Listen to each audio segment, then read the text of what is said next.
कहानी द सुख में ही दुख। लेखक सत्यनारायण साहू। 9784754739। राजकीय उच्च प्राथमिक विद्यालय तिरगिटी समदड़ी बालोतरा। एक समय की बात है कि एक गांव में झमकूबाई नाम की एक महिला रहती थी। जिस गांव में झमकूबाई रहती थी उस गांव का नाम भाग्यनगर था। झमकूबाई बहुत ही गरीब परिवार की थी। झमकूबाई के 3 वर्ष का पुत्र गब्बर तथा 4 वर्ष की पुत्री तारा थी, जो कि दोनों भाई बहन बिल्कुल नाम ना समझ थे। गब्बर और तारा के पिताजी के हॉट की बीमारी थी। गब्बर के पिता बहुत ही बीमार रहते थे। एक दिन अचानक गब्बर के पिता के हॉट में दर्द हुआ। गांव भाग्यनगर में कोई सरकारी हॉस्पिटल नहीं था।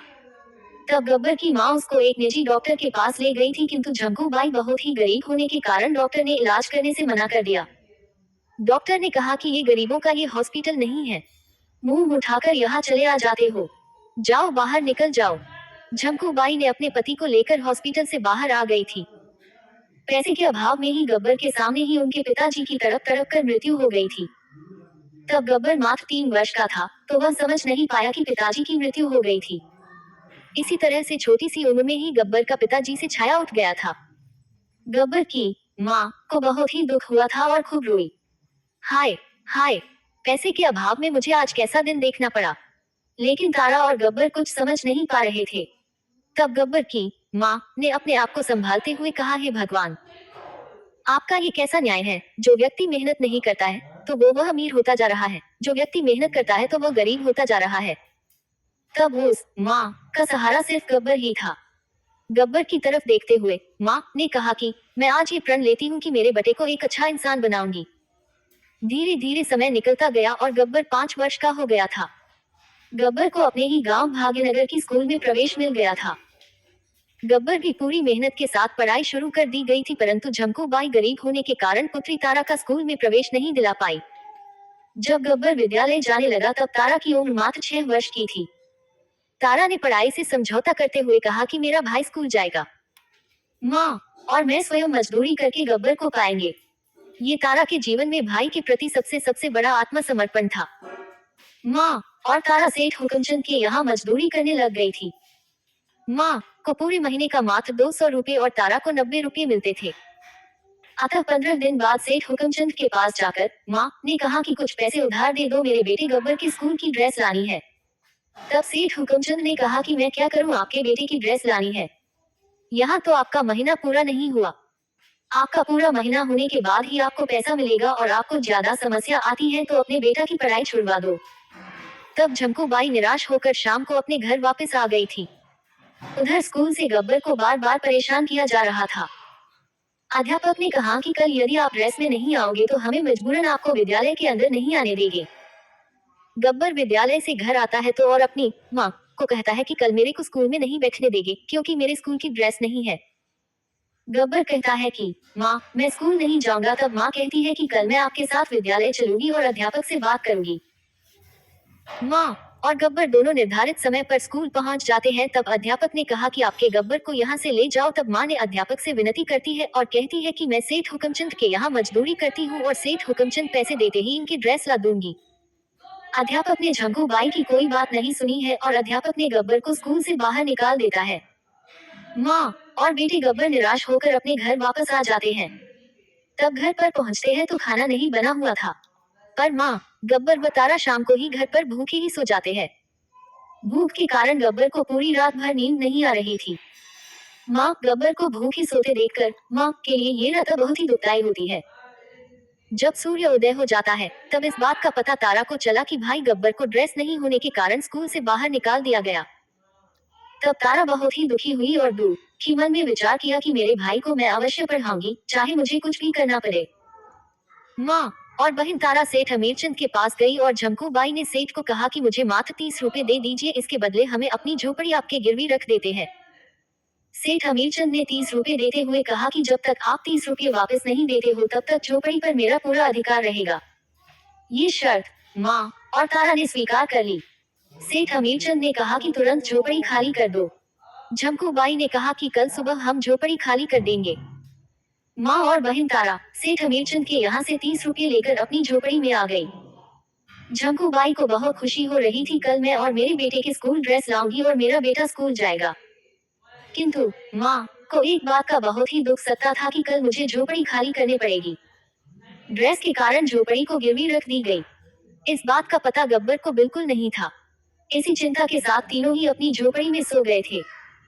फिर सुबह हो गई और माँ ने कहा गब्बर को ये झोपड़ी खाली करनी पड़ेगी। तब गब्बर कहता है कि झोपड़ी को क्यों खाली करनी पड़ेगी। तब माँ ने कहा कि बेटा तेरी ड्रेस के कारण हमने झोपड़ी को गिरवी रख दी गई है। तब गब्बर कहता है कि माँ आपने ऐसा क्यों किया। माँ मैं स्कूल नहीं जाऊंगा और 30 रुपए वापस सेठ हमीरचंद को देकर आओ। तब गब्बर ने कहा कि हम अब कहाँ रहेंगे। तब माँ कहती है कि बेटा तेरी पढ़ाई खराब नहीं हो इसलिए हमने ऐसा कदम उठाया था। माँ नए उत्साह के साथ गब्बर के लिए नई ड्रेस खरीद ली गई है और गब्बर नई ड्रेस पहनकर स्कूल गया। तब तक माँ ने अपनी झोपड़ी खाली कर दी गई थी और सारे सामान खेत पर लेकर चली गई। जब गब्बर स्कूल से वापस खेत पर गया था क्योंकि झोपड़ी तो सेठ अमीरचंद के यहाँ गिरवी पड़ी थी। गब्बर पढ़ाई में भी होशियार था। गब्बर कक्षा प्रथम में अच्छे अंकों के साथ उत्तीर्ण की। तब माँ और तारा को बहुत खुशी हुई। माँ ने सेठ हुकमचंद से पैसे लेकर सेठ हमीरचंद के पास गई और बोली सेठ जी ये आपके 30 रुपए ले लीजिए और मेरी झोपड़ी मुझे वापस कर दीजिए। तब सेठ हमीरचंद ने 30 रुपये ले लिया और झमकूबाई की झोपड़ी वापस दे दी गई थी। माँ और गब्बर ने खेत से सारा सामान वापस झोपड़ी में ले आई और तीनों ही खुशी के साथ रहने लगे।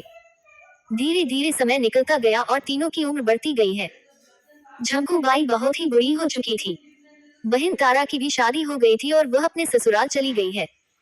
अब माँ और गब्बर दोनों ही साथ में रहने लगे थे। गब्बर पढ़ने में ही बहुत ही होशियार था तो वे कक्षा 12वीं में आ गया था। माँ बहुत ही खुशी हुई कि मेरा बेटा अब 12वीं कक्षा में आ गया है, क्योंकि माँ बहुत ही बुरी हो चुकी थी, उनसे कोई काम नहीं होता है। माँ का शरीर अब साथ नहीं दे रहा था। इसी कारण गब्बर रात को मजदूरी करता और दिन में पढ़ाई करता है। माँ को बहुत खुशी होती है कि अब तो मेरा बेटा 12वीं कक्षा पास कर लेगा और उसके बाद नौकरी लग जाएगी, जिससे अब हमारी गरीबी दूर हो जाएगी। और इसी के साथ गब्बर ने कक्षा 12वीं भी प्रथम श्रेणी से उत्तीर्ण की थी। गब्बर पढ़ने में होशियार होने के कारण कुछ दिनों बाद ही गब्बर सरकारी अध्यापक बन गया था। इस बात का पता जब माँ को लगा तब माँ का कोई खुशी का ठिकाना नहीं था। माँ ने सोचा कि अब हम गरीब नहीं रहेंगे और एक अच्छा घर बनाएंगे और दोनों ही खुश रहेंगे। तब तक गब्बर के जीवन में एक और खतरनाक मोड़ आ गया था। वे मोड़ दोनों के माँ व बेटे के जीवन में बहुत ही खतरनाक था। मोड़ ये था कि नौकरी अपने गांव भाग्यनगर से लगभग 300 किलोमीटर दूर आनंदनगर में लग गई थी। अब दोनों के लिए एक तरफ खुशी और एक तरफ दुख था, क्योंकि 300 किलोमीटर दूर जाकर नौकरी करना और माँ को घर पर अकेली छोड़ना बहुत ही मुश्किल काम है। तब गब्बर ने कहा कि मैं आपको अकेली नहीं छोड़ सकता हूँ, क्योंकि आप बूढ़ी हो चुकी है और आप चलने फिरने में असमर्थ हो। इसलिए मैं नौकरी नहीं करूंगा और आपकी सेवा करूंगा। तब माँ ने दिल पर पत्थर रखकर कहा कि बेटा मेरी चिंता छोड़ दो और मैं किसी बड़े साहब से बात करके आपका ट्रांसफर करवा लूंगी। 2-3 महीने की तो बात है।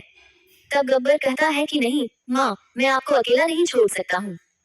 तब माँ ने कहा बेटा आपको जाना होगा। माँ के कहने पर बेटा नौकरी करने के लिए तैयार हो गया था। माँ सुबह जल्दी उठकर गब्बर के लिए खाना तैयार कर दिया और बेटे को बस में बिठाने के लिए बस स्टैंड तक साथ गई।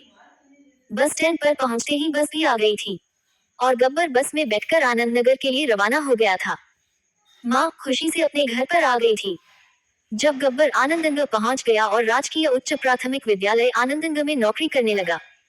नौकरी करते हुए गब्बर को लगभग 6 माह से अधिक का समय हो गया था। अब गब्बर को माँ की याद आने लगी और गब्बर ने माँ के नाम एक पत्र लिखा जिसमें माँ मेरी चिंता मत करना, मेरा जल्दी ही ट्रांसफर हो जाएगा।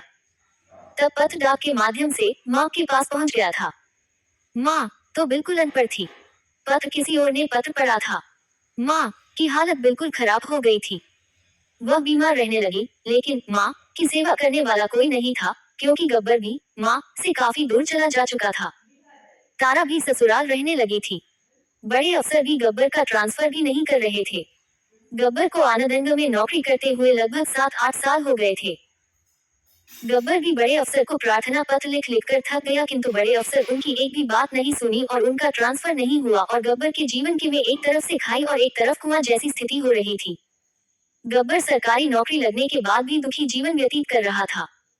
गब्बर को अब ऐसा लगने लगा कि सुख में ही दुख दिखाई दे रहा था। अब गब्बर की हालत ऐसी हो गई है, या तो नौकरी छोड़ दे या माँ को छोड़ दे। गब्बर को अब केवल एक रास्ता चुनना पड़ेगा। तब तक एक साहब का गब्बर के पास फोन आया कि आपकी माता जी की बीमारी के कारण मृत्यु हो गई। तब गब्बर बिल्कुल घबरा चुका था। तब गब्बर ने कहा कि मेरी नौकरी लगने का क्या फायदा है, जो मैं अंतिम दिन भी अपनी माँ की सेवा नहीं कर सका है। तब गब्बर ने कहा कि अब मेरी माँ ही इस दुनिया में नहीं रही है, तो मैं नौकरी का क्या करूंगा। और गब्बर ने अध्यापक पद से इस्तीफा देकर अपने गांव चला गया है। गांव में मजदूरी करने लगा और अपना जीवन यापन करने लगा। गब्बर ने कहा कि जीवन का आनंद गांव में ही आता है, उतना आनंद बाहर नहीं आता है। तथा गब्बर ने इसी तरह से अपना नया जीवन की शुरुआत की है। शिक्षा।